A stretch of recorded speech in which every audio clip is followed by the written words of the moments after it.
दैनिक आहार है वचन का प्यारा उपहार, रोज का है ये आत्मा का पोषण संसार।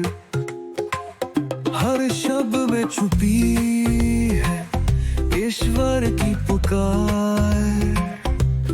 आओ सुनो समझो जीवन में लाओ प्यार।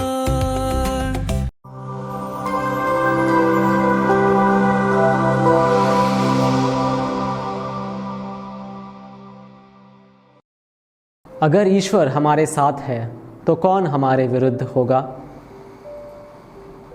ख्रिस्त में प्रिय भाइयों और बहनों, अक्सर ऐसा होता है कि जीवन की कठिनाइयों का सामना करते हुए हम निराश हो जाते हैं या अपने दुखों में डूब जाते हैं।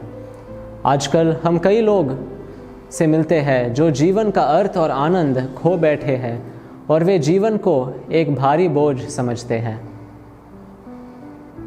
आज के पहले पाठ में संत पौलुस हमें आनंद का रहस्य प्रदान करते हैं।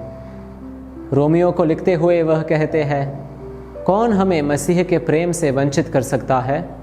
मुझे दृढ़ विश्वास है कि ना तो मरण या जीवन, ना स्वर्गदूत ना नरकदूत, ना वर्तमान या भविष्य, ना आकाश या पाताल की कोई शक्ति और ना समस्त सृष्टि में कोई या कुछ हमें ईश्वर के उस प्रेम से वंचित कर सकता है जो हमें हमारे प्रभु यीशु द्वारा मिला है।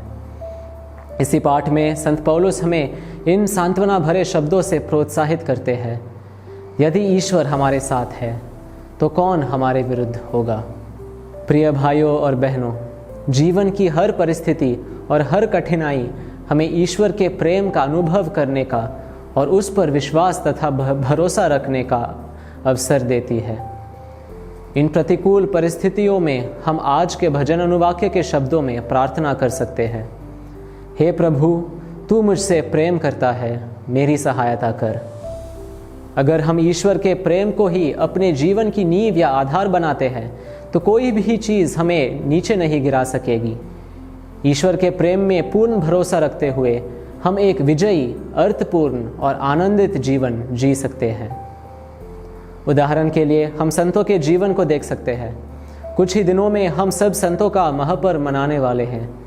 संतों ने अपने जीवन में बहुत सी निराशाजनक परिस्थितियों और बाधाओं का सामना किया, परंतु उनमें कार्यरत ईश्वर के प्रेम ने उन्हें इन सब पर विजय दिलाई। कुछ ही दिन पहले हमारे संत पिता ने कलीसिया के लिए 7 नए संत घोषित किए। उनमें से एक संत बार्तोलो लोंगो शैतान की सेवा में जादू टोना किया करता था, पर ईश्वर का प्रेम उसे उस पापमय जीवन से खींच निकालकर उसे सही मार्ग पर ले चला और वह आज संतों की श्रेणी में हमारे लिए एक महान उदाहरण है। ईश्वर का प्रेम हमारे जीवन में भी चमत्कार कर सकता है। इसलिए मेरे प्रिय भाइयों और बहनों, आइए हम अपने जीवन में भी संत पौलुस के शब्दों को अपनाएं। अगर ईश्वर हमारे साथ है तो कौन हमारे विरुद्ध होगा। हम इस कृपा के लिए प्रार्थना करें कि हम ईश्वर के प्रेम के बल पर अपने सभी पापों, कठिनाइयों और कष्टों का सामना करें और प्रभु यीशु ख्रिस्त के द्वारा विजय प्राप्त करें। आमीन।